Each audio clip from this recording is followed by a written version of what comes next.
ನಮಸ್ಕಾರ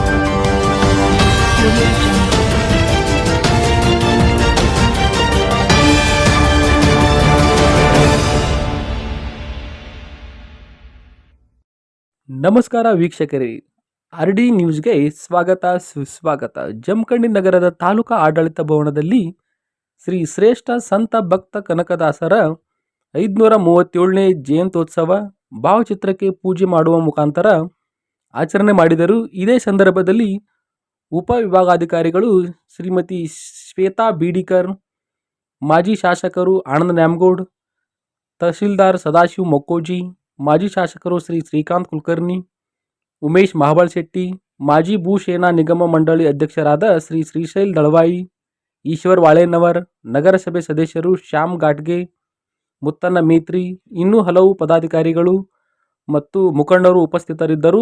ವರದಿ Ravi Dodmani, RD news, Jamkhandi.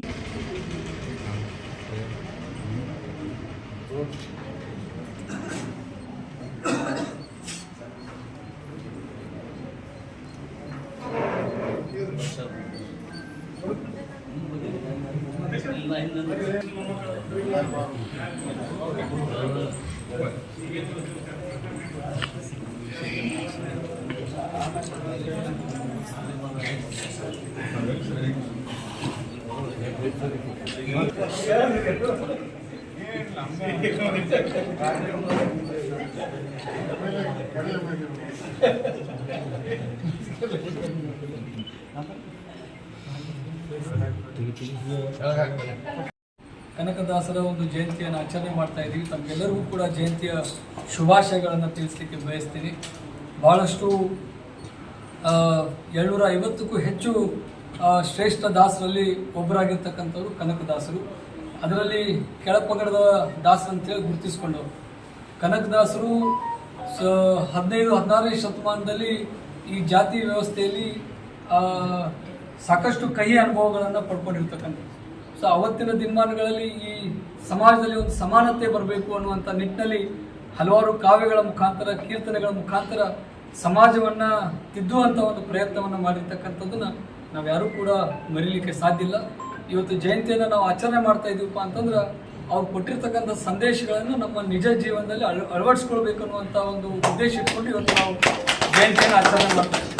ಇವತ್ತು ಬಸವಣ್ಣನವರು 12ನೇ ಶತಮಾನದಲ್ಲೂ ಕೂಡ ಇದೇ ಒಂದು ವ್ಯವಸ್ಥೆಯನ್ನು ಹೋಗಲಾಡಿಸಲಿಕ್ಕೆ ಹಲವಾರು ಪ್ರಯತ್ನಗಳನ್ನು ಮಾಡಿದ್ರು. ವಚನಗಳ ಮುಖಾಂತರ ಸಮಾಜವನ್ನು ಸುಧಾರಿಸುವಂಥ ಕೆಲಸ ಮಾಡಿದ್ರು. ಆದರೆ ಇವತ್ತಿಗೂ ಕೂಡ ಆ ಜಾತಿ ವ್ಯವಸ್ಥೆ ನಮ್ಮಿಂದ ದೂರ ಆಗ್ಲಿಕ್ಕೆ ಸಾಧ್ಯ ಆಗಿಲ್ಲ. ಅದಕ್ಕೆ ಇಂಥ ಜಯಂತಿಗೆ ನಿಜವಾದ ಒಂದು ಅರ್ಥವನ್ನು ನಾವು ಕಲ್ಪಿಸ್ಕೊಡ್ಬೇಕಾಗಿತ್ತು. ಈ ಜಾತಿ ವ್ಯವಸ್ಥೆಯನ್ನು ದೂರ ಮಾಡಿದಾಗ ಮಾತ್ರ ಅವರು ಕೊಟ್ಟ ಸಂದೇಶವನ್ನು ನಾವು ನಿಜವಾದ ಪಾಲನೆ ಮಾಡಿದಾಗ ಆಗ್ತದೆ. ಮತ್ತು ಈ ಜಯಂತಿಗಳು ಬಂದಾಗ ನಾವು ಏನು ಸಂಭ್ರಮದಿಂದ ಆಚರಣೆ ಮಾಡ್ತಿದ್ದೀವಿ ಅದೆಷ್ಟು ಮುಖ್ಯ ಅದನ್ನು ಅಷ್ಟೇ ಮುಖ್ಯ. ಅವ್ರು ಕೊಟ್ಟಿರ್ತಕ್ಕಂಥ ಸಂದೇಶವನ್ನು ನಮ್ಮ ನಿಜ ಜೀವನದಲ್ಲಿ ಅಳವಡಿಸ್ಬೋದು. ಈಗ ಅವರು ಸುಮಾರು 300ಕ್ಕಿಂತ ಹೆಚ್ಚು ಕೀರ್ತನೆಗಳನ್ನು ರಚಿಸಿರ್ತಕ್ಕಂಥವ್ರು. ನಾವು ಅವ್ರ ಜಯಂತಿ ಬಂದಾಗ ಒಂದೊಂದು ಕೀರ್ತನೆಗಳನ್ನು ನಾವು ಅರ್ಥ ಮಾಡ್ಕೊಂಡ್ರೆ ಬಹುಶಃ ಅವ್ರು ಕೊಟ್ಟಿರ್ತಕ್ಕಂಥ ಸಂದೇಶ, ಅವ್ರು ಬರೆದಿರ್ತಕ್ಕಂಥ ಕೀರ್ತನೆಗೊಂದು ಅರ್ಥವನ್ನು ಕಲ್ಪಿಸಿದಂಗೆ ಆಗ್ತೈತಿ ಅನ್ನುವಂಥ ಒಂದು ನಿಟ್ಟಿನಲ್ಲಿ ನಾನು ತಮ್ಮೆಲ್ಲರಲ್ಲಿ ಮನವಿ ಮಾಡ್ಕೊಳ್ತೀನಿ. ಮತ್ತು ಹಲವಾರು ಬಾರಿ ನಾನು ಹೇಳ್ತೀನಿ, ಯಾವುದೇ ಒಂದು ಜಯಂತಿಯಲ್ಲಿ ಬಂದಾಗ ಆ ಸಮಾಜದವ್ರು ಮಾತ್ರ ಸೀಮಿತರಾಗಿ ಆ ಜಯಂತಿಯಲ್ಲಿ ಪಾಲ್ಗೊಳ್ಳುವುದನ್ನು ನಾವು ನೋಡ್ತೀವಿ. ಹಾಗಾಗಬಾರ್ದು. ಯಾಕಂದ್ರೆ ಮಹಾನ್ ವ್ಯಕ್ತಿಗಳು ಜಯಂತಿನ ನಾವು ಆಚರಣೆ ಮಾಡ್ತೀವಿ. ಮಹಾನ್ ವ್ಯಕ್ತಿಗಳು ಕೊಟ್ಟಿರ್ತಕ್ಕಂಥ ಸಂದೇಶವನ್ನು ಎಲ್ಲ ಸಮಾಜಕ್ಕೆ ಗೊತ್ತಾಗಬೇಕಾದ್ರೆ ಎಲ್ಲ ಸಮಾಜದವ್ರು ಸೇರಿಸಿ ನಾವು ಜಯಂತಿಯನ್ನು ಆಚರಣೆ ಮಾಡಿದಾಗ ಮಾತ್ರ ಅದಕ್ಕೊಂದು ನಿಜವಾದ ಅರ್ಥವನ್ನು ಕಲ್ಪಿಸಿಕೊಟ್ಟಂಗೆ ಆಗ್ತೈತಿ ಅನ್ನುವಂಥ ಒಂದು ವಿಚಾರವನ್ನು ಈ ಸಂದರ್ಭದಲ್ಲಿ ವ್ಯಕ್ತಪಡಿಸಿ ನಮಗೆಲ್ಲರಿಗೂ ಮತ್ತೊಮ್ಮೆ ಭಕ್ತ ಕನಕದಾಸರ ಒಂದು ಜಯಂತಿಯ ಶುಭಾಶಯಗಳನ್ನು ತಿಳಿಸಿ ಇಂಥ ಒಂದು ಸಮಾರಂಭದಲ್ಲಿ ನಮ್ಮನ್ನು ಕೂಡ ಕರೆಸಿ ಬಹಳ ಪ್ರೀತಿಯ ಅಭಿಮಾನದಿಂದ ನಮ್ಮೊಂದೆರಡು ವಿಚಾರಗಳನ್ನು ಹಂಚ್ಕೊಳ್ಳಿಕ್ಕೆ ಅವಕಾಶ ಮಾಡಿಕೊಟ್ಟಂಥ ನಮ್ಮ ತಾಲೂಕಾ ಆಡಳಿತಾಧಿಕಾರಿಗಳಿಗೂ ಮತ್ತು ಎಲ್ಲ ಹಿರಿಯರಿಗೂ ವಂದಿಸಿ ನನ್ನ ಹೇಳ್ತಾ ಶಾಸಕರು ಮತ್ತು ಮಾಜಿ ಶಾಸಕರು ಹೇಳಿದರು. ನಮ್ಮ ಕನಕದಾಸ ಜಯಂತಿ ನಮ್ಮ ಕನ್ನಡ ಸಾಹಿತ್ಯಕ್ಕೆ ಒಂದು ವಿಶೇಷವಾದಂತಹ ಕೊಡುಗೆ. 11-12ನೇ ಶತಮಾನದಲ್ಲಿ ಸಾಮಾಜಿಕ ಏನು ತೊಡಕುಗಳಿದ್ವು ಅವುಗಳನ್ನೆಲ್ಲ ಹೋಗಲಾಡಿಸಬೇಕು ಅಂತ ಹೇಳಿ ಬಸವಣ್ಣನವರು ವಚನ ಸಾಹಿತ್ಯದ ಮೂಲಕ ನಮಗೆ ಅರ್ಥ ಆಗೋ ಥರ ಅವರು ವಚನವನ್ನು ಬರೆದು ವಚನ ಸಾಹಿತ್ಯವನ್ನು ಶ್ರೀಮಂತಗೊಳಿಸಿದರು. ಅದರ ನಂತರದಲ್ಲಿ 15-16ನೇ ಶತಮಾನದಲ್ಲಿ ದಾಸ ಸಾಹಿತ್ಯ ಬಂದ ನಂತರ ದಾಸ ಸಾಹಿತ್ಯದಲ್ಲಿ ಕೀರ್ತನೆಗಳನ್ನ ಒಂದು ಸುಮಾರು 4-5 ಕೃತಿಗಳನ್ನ ರಚನೆ ಮಾಡಿ ಕರ್ನಾಟಿಕ್ ಸಂಗೀತವನ್ನ ನಮಗೆ ಕೊಡುಗೆಯನ್ನಾಗಿ ಕೊಟ್ಟು ಸಾಹಿತ್ಯವನ್ನು ಮತ್ತು ನಮ್ಮ ಸಾಮಾಜಿಕ ಕಳಕಳಿಯನ್ನ ಎತ್ತಿ ಹಿಡಿಯುವಂತಹ ಕೆಲಸವನ್ನ ನಮ್ಮ ದಾಸರು ಮಾಡಿದ್ದಾರೆ. ಕನಕದಾಸರು ವೈಚಾರಿಕತೆ, ಆಧ್ಯಾತ್ಮಿಕತೆ, ದಿನನಿತ್ಯ ಪ್ರತಿಯೊಬ್ಬ ಮನುಷ್ಯನ ಜೀವನದಲ್ಲಿ ಆಗುವಂತಹ ವಿಷಯಗಳು, ಇವತ್ತು ತಂದೆ ಆಗಿರೋನು ಮಗ ಆಗಿರೋನು ಮುಂದೆ ತಂದೆ ಆಗಿರ್ತಾನೆ, ಇದೇ ಸಿಚುವೇಶನ್ ಮುಂದೆ ಬರ್ತದೆ ಒಬ್ಬ ಮನುಷ್ಯನ ಜೀವನದಲ್ಲಿ ಅಂತಹದ್ದು. ಈಗ ಶಾಸಕರು ಹೇಳಿದಂಗೆ ಕುಲವೆಂದು ಬಡದಾಡಿದ್ದೇನೆಗೆ ಅಂತ ಹೇಳಿ ಇವೆಲ್ಲ ಪ್ರಸ್ತುತವೂ ಸಹ ನಮಗೆ ಅತ್ಯಂತ ಮಾನ್ಯವಾಗಿರುವಂಥವು ಮತ್ತು ನಾವು ಚಾಲ್ತಿಯಲ್ಲಿರುವಂಥವು. ಆಶ್ಚರ್ಯ ಏನು ಅಂತಂದ್ರೆ 11ನೇ ಶತಮಾನದಲ್ಲೂ ಬಡದಾಡಿದ್ರು ವಚನ ಸಾಹಿತ್ಯದ ಮೂಲಕ, 15ನೇ ಶತಮಾನದಲ್ಲೂ ದಾಸ ಸಾಹಿತ್ಯದ ಮೂಲಕ ಜಾತೀಯತೆಯನ್ನು ಹೋಗ್ಲಾಡಿಸಿ ಅಂತ ಹೇಳ್ತಾರೆ.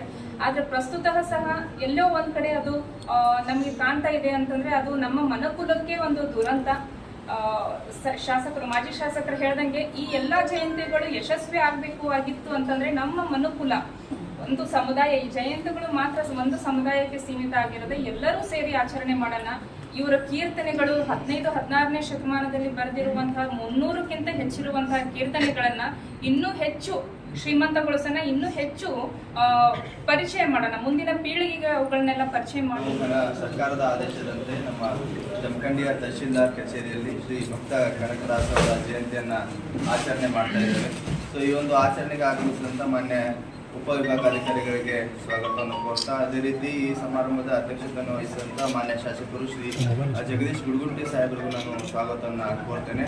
ಅದೇ ರೀತಿ ಮಾಜಿ ಶಾಸಕರಂತ ನಮ್ಮ ಶ್ರೀಕಾಂತ್ ಕುಲಕರ್ಣಿ ಸಾಹೇಬರು ಹಾಗೂ ಆನಂದ ಸಿದ್ದು ನ್ಯಾಮಗೋಡ್ ಸರನ್ನು ನಾನು ಈ ಒಂದು ಸಮಾರಂಭಕ್ಕೆ ಸ್ವಾಗತವನ್ನು ಕೋರ್ತೇನೆ. ಅದೇ ರೀತಿ ಎಲ್ಲ ಅವರಿವರನ್ನು ಎಲ್ಲ ಸಮಾಜದ ಹಿರಿಯರು, ಎಲ್ಲ ತಾಲೂಕು ಮಟ್ಟದ ಅಧಿಕಾರಿಗಳು, ನಗರಸಭೆ ಅಧ್ಯಕ್ಷರು ಹಾಗೂ ಎಲ್ಲ ಪತ್ರಿಕಾ ಮಾಧ್ಯಮ ಮಿತ್ರರು, ಸಮಾಜದ ಎಲ್ಲ ಹಿರಿಯರು ಹಾಗೂ ಕಚೇರಿ ಸಿಬ್ಬಂದಿಗಳಿಗೂ ನಾನು ಮತ್ತೊಮ್ಮೆ ಶ್ರೀ ಭಕ್ತ ಕನಕದಾಸ ಜಯಂತಿಯ ಶುಭಾಶಯಗಳನ್ನು ತಿಳಿಸಿ, ಈಗ ತಮಗೆಲ್ಲ ತಿಳಿದಿರುವಂತೆ ಶ್ರೀ ಕನಕದಾಸರು ಸುಮಾರು 15ನೇ-16ನೇ ಶತಮಾನದಲ್ಲಿ ಇದ್ದಂಥವರು. ಅವರು ತಮ್ಮ ಜೀವನದ ಹಲವು ಮಜಲುಗಳನ್ನು ದಾಟಿ ನಂತರ ಕೀರ್ತನೆಗಳನ್ನು ರಚಿಸಿದರು. ಸುಮಾರು 15ನೇ ಶತಮಾನದಲ್ಲಿ ಏನು ಪುರಂದರದಾಸರ ಕಾಲದಲ್ಲಿ ಕೂಡ ಅವಾಗಿನ ಕಾಲದಲ್ಲಿ ಅವರು ಜಾತಿ ತಾರತಮ್ಯದ ವಿರುದ್ಧ, ಸಮಾಜದ ತೊಡಕುಗಳ ವಿರುದ್ಧ ಹಲವಾರು ಕೀರ್ತನೆಗಳನ್ನು ರಚಿಸಿ ಇವತ್ತಿಗೂ ಅವು ಪ್ರಸ್ತುತವಾಗುವಂತಹ ನಿಟ್ಟಿನಲ್ಲಿ ನಾವೆಲ್ಲರೂ ಅವರ ಆದರ್ಶಗಳನ್ನು ನಾವು ಪಾಲಿಸ್ತಾ ಇದ್ದೇವೆ.